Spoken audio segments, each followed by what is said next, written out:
marami ditong mga old school names na talaga na pwede ko i-share sa'yo. Like for example, si D na dating champion from an MPL, that was season 2 sa Signal Ultra. Nandito rin si Teng na isa, part ng Aether Clan, naging part din siya ng Brain Esports.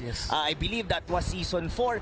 Sobrang colorful. Tas meron pa sila dito, a former teammate ng Archangel na si Eason. So, I'm not sure dun sa dalawa, pero kung ito yung mga team na sobrang colorful in terms of achievements. Yes. And in terms of making them, kumbaga, kung saan sila yung mga humble beginnings, as we try and talk about, kumbaga, may mga different IGN sila before, and I think this will showcase also on what version of them now is their, kumbaga, their growing experiences.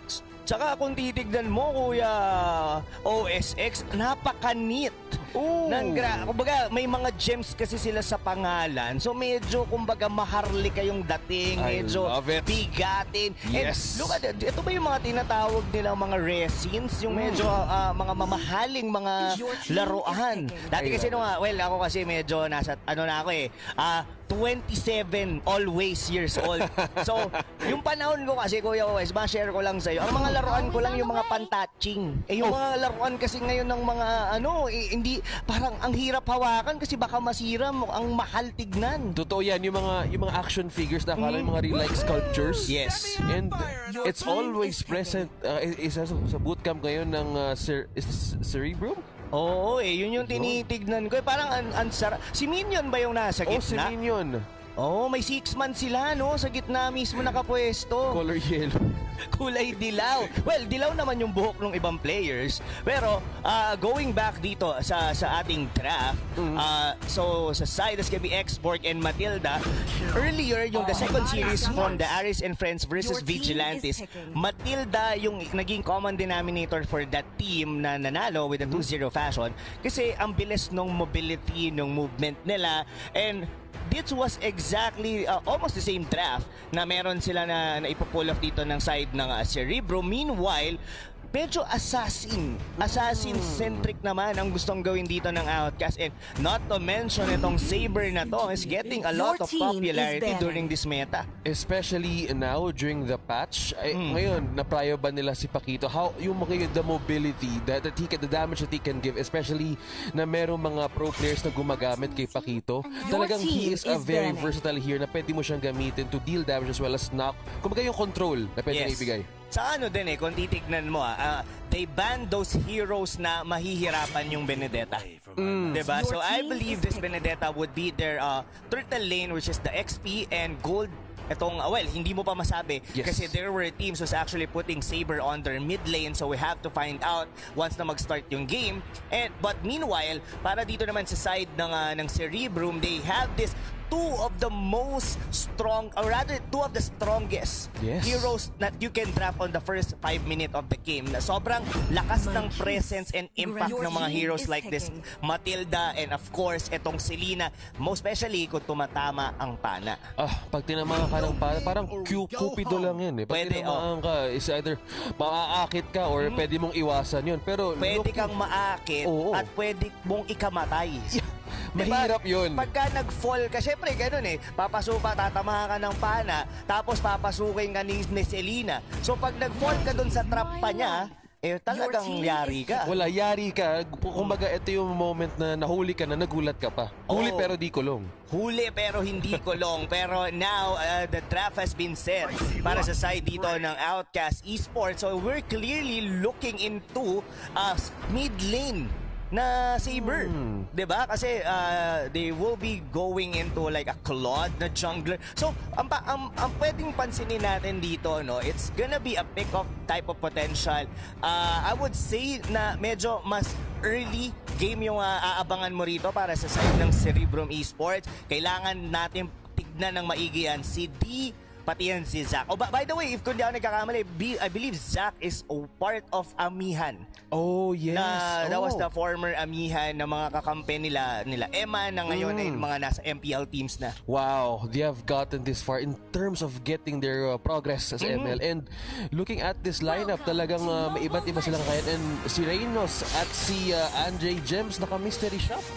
na emblem for this that to use as a benefit for their early pace. Yes, well for para sa side dito na nila Andre na okay lang din naman. I believe yan, dalawa pala sila. Zach and Andre were part of the former Amihan squad and now they're on the Cerebrum. So okay lang din yung mystery shop kasi it doesn't really need per se the damage from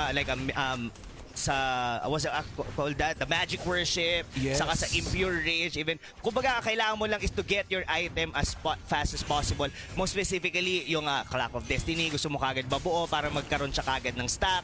And also, yung iba-iba kasi ng timpla yung mga build ng mga tag dito ng isang Alice. Pero that was an off-cam kill on the side dito ng Outcast. Lance Sanity got pick off. Oh, habang ngayon sasama na ni Rog, TZ, take it out by King Gems. Talagang ang siniset nilang alon dito maaga pa lang. Pero Kuya Rob, what is the challenge here? Siyempre, streamer siya ka non-pro. What is the edge here of each tier? Well, pinag-usapan na namin ni Butters do kanina. Of course, non-pro teams, they are supposed to have a little bit a slight edge dahil lagi silang magkakasama. But hold that thought, kung magpapasukin na dito.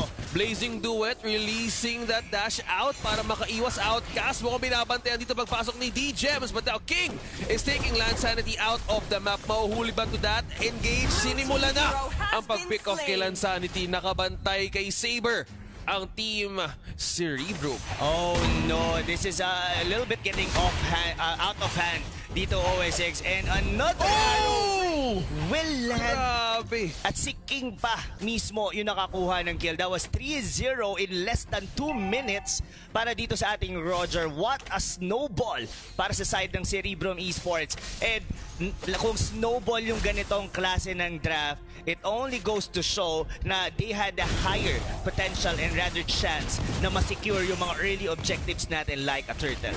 Wow, grabe. The coordination ng Team Cerebrum connected as one mind to the body. Grabe, kita mo yung follow-up na ginawa doon ni Selena. Alam mo, OSX, the mere fact that it's already 2 minutes at nagkakat na ng lane, etong Alice na to, I would say it's a hard game na tatahakin dito ng mga members ng Outcast. And looking at this point, they're just holding off ang mga sinisimulan nilang pagputol, ang progress na binabantayan din ni Outcast, Kuya Ro. Pero for this, what would be the best way to deal with the punish na binibigay nila sa ganito palang kaaga? Kailangan nila mag-hold, wag muna silang mag-engage in team fight. Eto kaka-level 4 pa lang dito ng ating Saber, at number 3, wag niyang saluhin yung pana. That's easy to say than to execute, pero kailangan nilang makumuha ng mga pick-off dahil hindi pa nga nagagamit dito yung triple sweep. Even the execute wasn't used yet by Lance Sanity, and ito na yung power spike nung draft nila dito. Kailangan nilang kumuha ng paisa-isang kill. Arrow won't be hitting Mekmek, but an objective was gonna be secured para sa side ng Cerebrum. Pero ayun pa, hindi pa pala umalis yung goal. Inikutan ng shooting aid. Hawak ngayon si Mek, natanggal na, but si Lina takes in. Circling Eagle pumasok, but hindi pa nakaiwas doon. Lance Sanity nakuha ng unang kill din. Parang mas masakit yung damage na yung Kuya OSX, no? Isipin mo, sinircling Eagle mo yung mismong Blazing Duet na mas mabilis yung velocity mo. So ibig sabihin, mas marami kang tinanggap na bala. Blazing acceptance of the bullet. So, Lance Sanity, Roger, hindi pa rin napigil doon, but then ang mga Tencent Games binalik doon habang ni-receive ang smart missiles using the last insanity. Use that damage. Makakontra ba dito? But unstoppable force has been committed and used to Zach Gems para makaabot sa reinforcement. Ba tamang pag-iwas lang doon? Teka, mamaya na muna tayo babawi.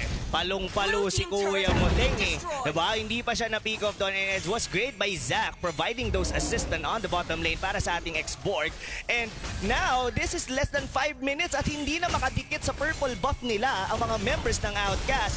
At nakuha pa ni King. Siya literally dito yung the King dahil grabe siya man-zone out. Roger here, mga kaibigan. What a total snowball. Rog TC. Mukhang pick off pa once again by Teng. Parehas pa lang yun, Kuya OSX. Grabe, Kuya Ro. Ang nangyayari is they're trying to isolate everyone na hindi alam nilang pwede mag-snowball si Daniel TZ.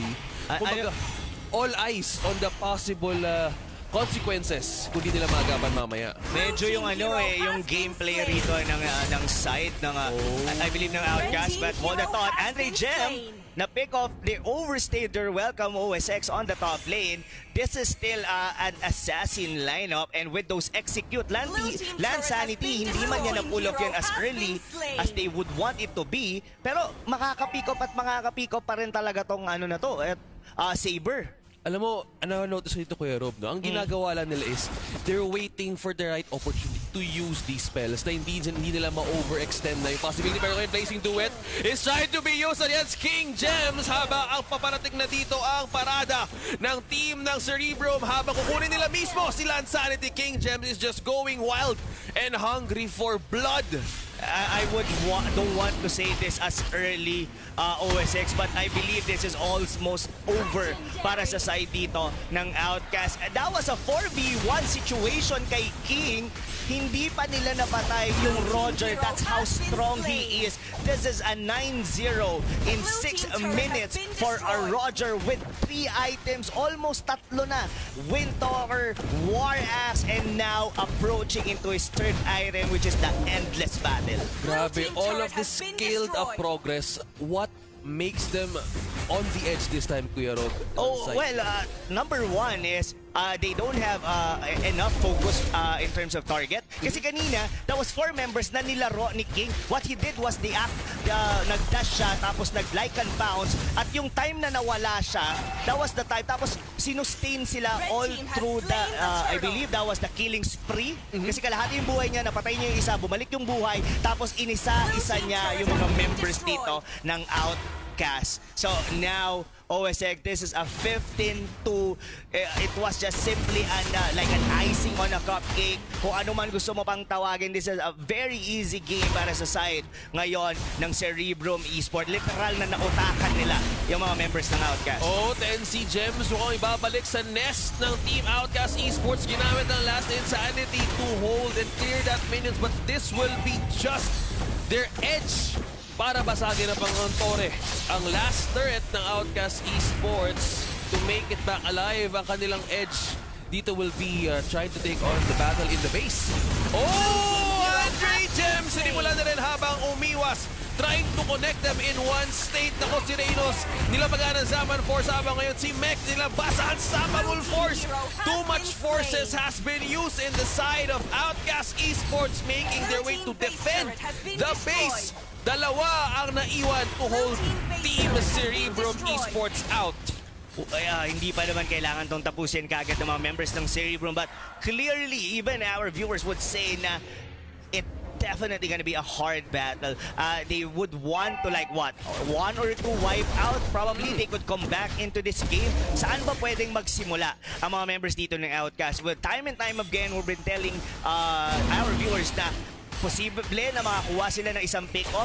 They would want to target probably King Gems since hindi pa naman siya nagpapakunat. Pero if they would want to use the triple sweep para dito sa Roger, they have to make sure na mapapatay nila yun. Lansanity, Mek, naku, mukhang iniwasan ang pagputok to ni Tencent Gems habang sinimula pumasok. Si Alice binalik muna doon. Pinush back, grabe. They're trying to counter this way para ma-hold off ang pag-take ang pagsira ng kanilang base dito ngayon. Ang team natin for Cerebrum Esports talagang lock sa target at sa goal. Sinimula ng objective at ngayon na mukhang tatapusin na nila for Team Cerebrum Esports, taking the first game of that best of 3. If that is not the fastest game we have here on MLC, and I don't know what it is. From start to finish, kahit yung hindi rin sila ganun ka overconfident no, na they know na whenever they go in, they know how to get out. And that 4v1 situation on the bottom lane, yun yung masasabi mong pwede mong ilagay sa TikTok. That was one of the highlights, the best highlights I've seen. King Gems showing us how to play the Roger perfectly. Pero kasi this is a team effort din Those yung binigay rito nila D, nila Zach, those were the early advantages kung